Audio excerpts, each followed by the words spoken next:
I alone or you alone can't change the entire country, but we can definitely change what is near us. We talk about our fundamental rights, we forget about our fundamental duties.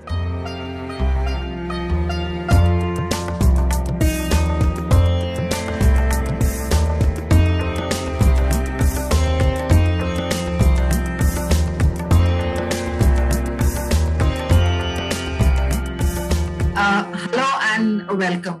I am Preeti Prakash. Uh, India has been a country with a very rich culture since the time of civilization began. Cut to these times, it is felt that it is increasingly felt that India's social fabric is in tatters, and people are somehow not very optimistic about the way the Indian society is moving forward, particularly with the younger generation that we have. I have with me today Captain Shalini Singh. Welcome, Captain Shalini, to my show. Thank you so much, ma'am. Thanks a lot. If I tell my viewers about Captain Shalini, it's a long list. She is presently the member Legislative Council of Aam Aadmi Party from East Delhi constituency. She's also the General Secretary of the Women's Wing of the party. She is an Indian Army veteran. She's an inspirational speaker. She was Mrs. India 2017. She's a recipient of Veer Nari Samman Puruskar by the President of India. She's a Woman of Courage Award by International Human Rights Council. And she's a proud wife of Mata, who was a Kirti Chakra. Very warm welcome once again to you, Captain Shalini. I would first like to start asking you, what made you join politics after such an illustrious career in the corporate, in almost all spheres of society? For me, it was not like joining politics as in to make some career or do something. It was like I have been associated with so many NGOs and working for the social cause. When I thought of joining politics, it never came to me that I will be joining, like what we say that I'll become a politician or something. We are generally called social activists. The politicians have a very important role to play in framing our lives, our children's life, present life, future life, whatever, because they make policies, they decide how much we earn, how much we pay to them. I was completely a political person, and my this step has actually my lot of my family well wishers. They are very amazed at Shalini in politics, like two different things. But trust me, it's been 2 years now. I am with the Aam Aadmi Party and with Delhi government, and I have learned so much how this country works, how things move on ground. I keep appealing to people that youth of this country should come forward. If you will see, it's very unfortunate that youth is not interested to be part of this nation development. It is only very senior citizens, all the politicians I have met. Slowly and steadily, I see the change. And for me, it is only that why I'm here is just for the do my bit in nation building. I have a son. I really want that he should grow in a country which is a developed country, which is economically stable country. We don't have to worry for a lot of things. You had a good time in public service. You also served in the army, as I just mentioned earlier. Do you think that the respect of defense forces in the society today is plummeting, and they themselves don't really seem to be very happy with the way the country treats them? It is not a like kind of we can't make a blanket statement like this. And now in 20 years, I myself see that it has some what diminished the respect the people. I will say that social media also has a very important role to play in this, how we are projected going for war, uh, killing terrorists, guarding our borders, and everything is done by defense personnel. None of the politicians have any role to play, right? Even the strategies are also made by topmost leaders of senior officials of army. It is just that the leaders, like the defense minister or whosoever is responsible, give their go ahead. But at the end of the day, anything which is happening, the credit is going to the political leaders. I remember there was a time when we used to say that defense people should are apolitical and they should stay away from politics. I don't believe in that. That it is not that if I've become a defense person, I can't be further carry on with my national service by getting into politics. Definitely, a perception has changed for different people. That kind of regard which was given to them is not there. And at times, I feel it is very much important to keep educating and making people aware what kind of sacrifices, what kind of hard work and struggle they feel. I remember once when I lost my husband, and few like 1 year or so, I had become an officer. First time I was visiting Delhi and I'd gone to some mall.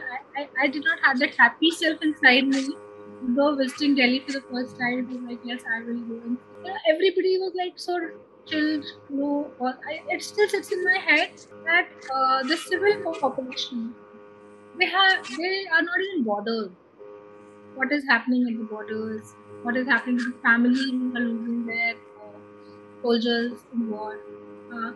So more so now, because of social media, that awareness is there. People now are aware.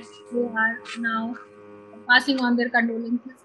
But at the same time, it is very short-lived, and a lot of mockery is also being made for many things of the Faujis, which I really as a Fauji, I feel first of all, a Fauji shouldn't stand against any Fauji, what may come, right? That is extremely important because we are one fraternity. From our part, we have to keep educating, keep making aware the civil population. What are the sacrifices of the family, of the soldiers, the kind of hardships they are enduring. And I think it can be, the damage is not that big.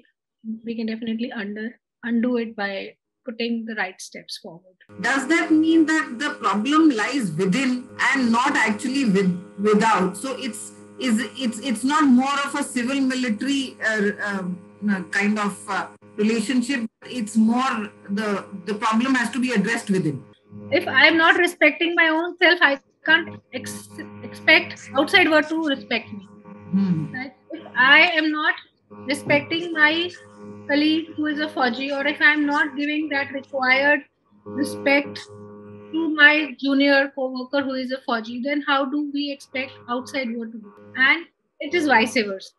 So it is, I am talking about both things. We have to check, it's like a check and balance. We have to see both things. Where are we wrong and how we have to educate the outside. You are a youth leader, Captain Shalini. Can you say that that youth of today is not so much into that feel of nationalism, is not so much into them, the present day youth, as it used to be earlier? They don't relate themselves so much to this feeling of patriotism. It's more of materialism, and their life is more about self-aggrandizement. I completely agree with you here, ma'am. I have a son who is 21 years old. He is grown up in a Fauji, not a complete Fauji environment, but yeah, we have always tried to instill that Fauji culture in him. But if you ask me, he doesn't have that dying desire or a passion to be part of it or to do something for the service of the nation, right? I know a lot of children of his age. Because I am a social worker, I keep interacting with a lot of youth in their 20s. First of all, the teens and the children in 20s, the teens and the younger generation, they have come into comfort zone. They are getting everything very easily, and they are not being taught the history of this nation in the right way. Today, what they see is, in the name of democracy, how things are being manipulated, how the opposition parties, they're trying to tear each other apart just to prove their point right, not thinking and wondering what difference what it is going to put in the minds of the younger generation. At times, like the younger generation gets fed up, or they're just not interested because they feel it's just routine to keep ripping apart whosoever is in power and whosoever is not in power. But it's very important for them to keep showing the right things to the younger generation. It is very important to hold that kind of workshops, those kind of awareness camps where the youth and membership drives, where the youth can be told that what it means to be part of the nation building. I will give you a very small example of Singhu border. Even my son was not interested to go there, but I told him, come, let's go and see. Once he went there, his perception changed. He understood what this protest is all about. And I never told him that you support the farmers' protest or you don't support. I wanted him to make his own opinion. Why he was not interested? Because he felt that few farmers are protesting, somebody is opposing, somebody is supporting, and it is again some political gimmick. But once he went there, he stayed there for some time, and then his perception changed. I have seen a lot of parents saying politics se dur rehna, apna time mat waste karo. It has to start from home. How much patriotism you want to put in your child.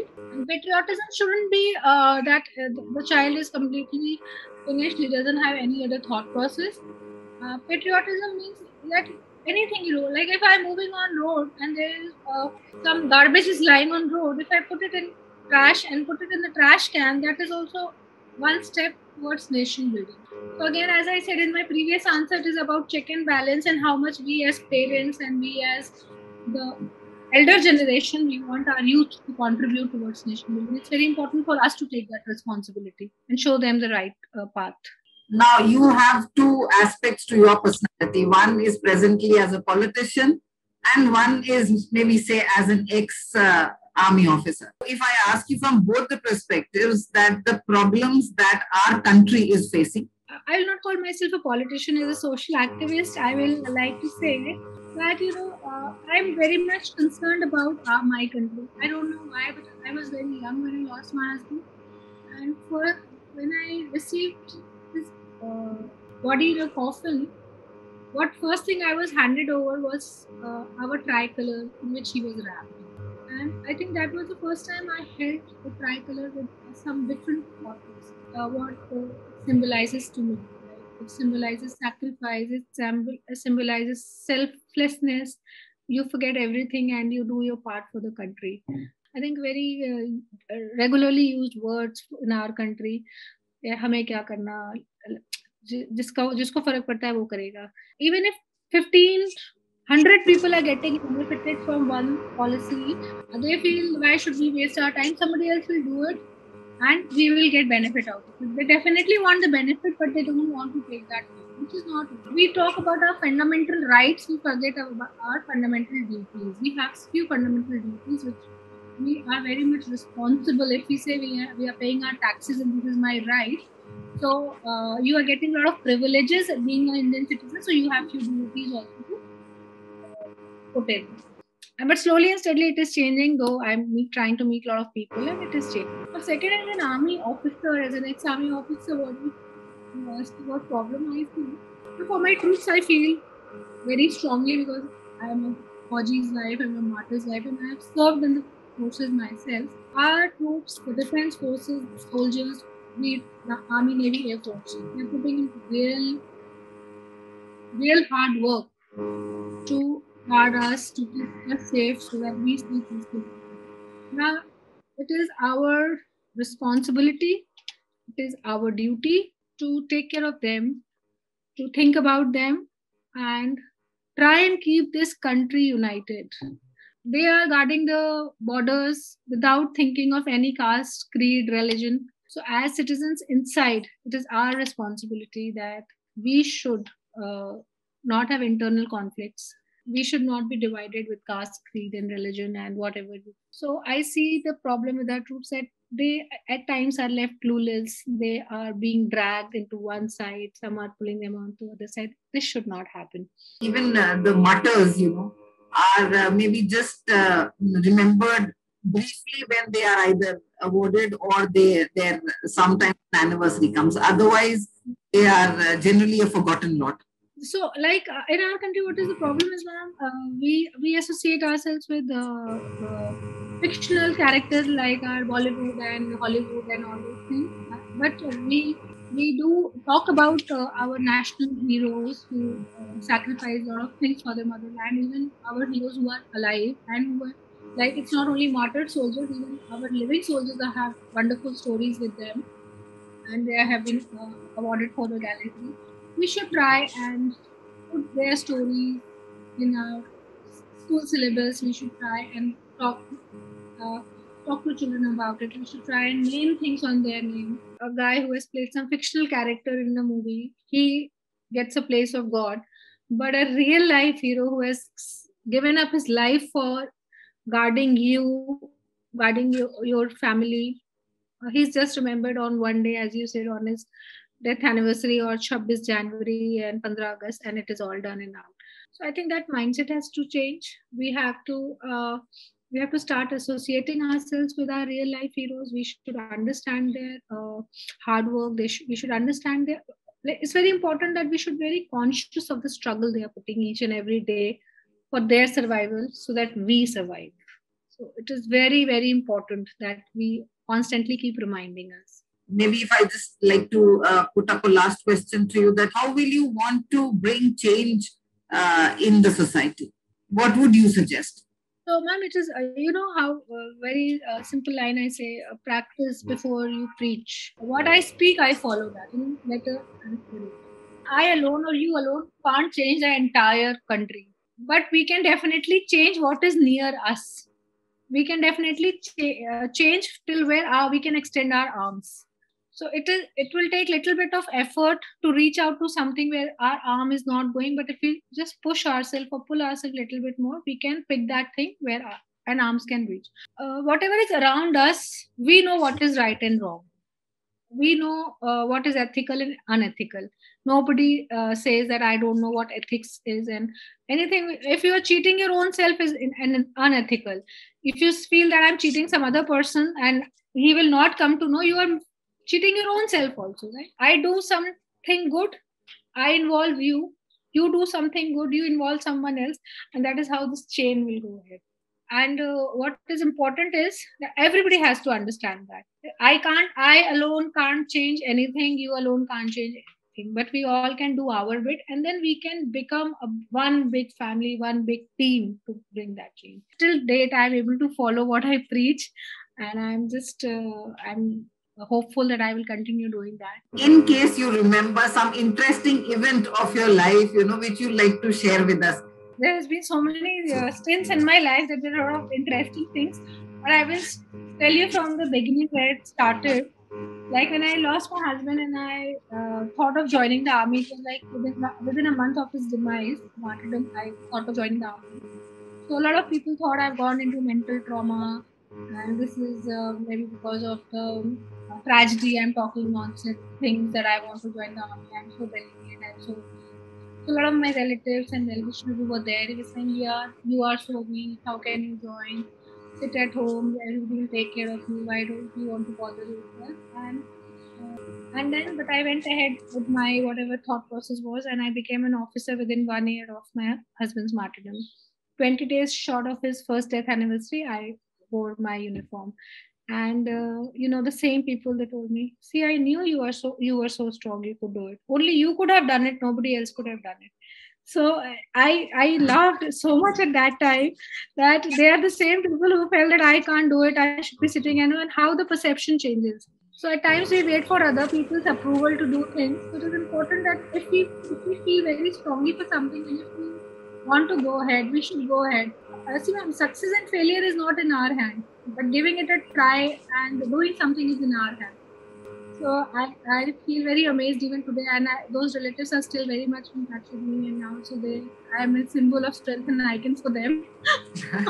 So it is I still laugh a lot at how their thought process changed for me. Thank you so much for talking to us, Captain Shalini, and we look forward to have you more on our show. Thank you. Thank you so much. Thank you. It was a pleasure to speak with you. Thank you so much.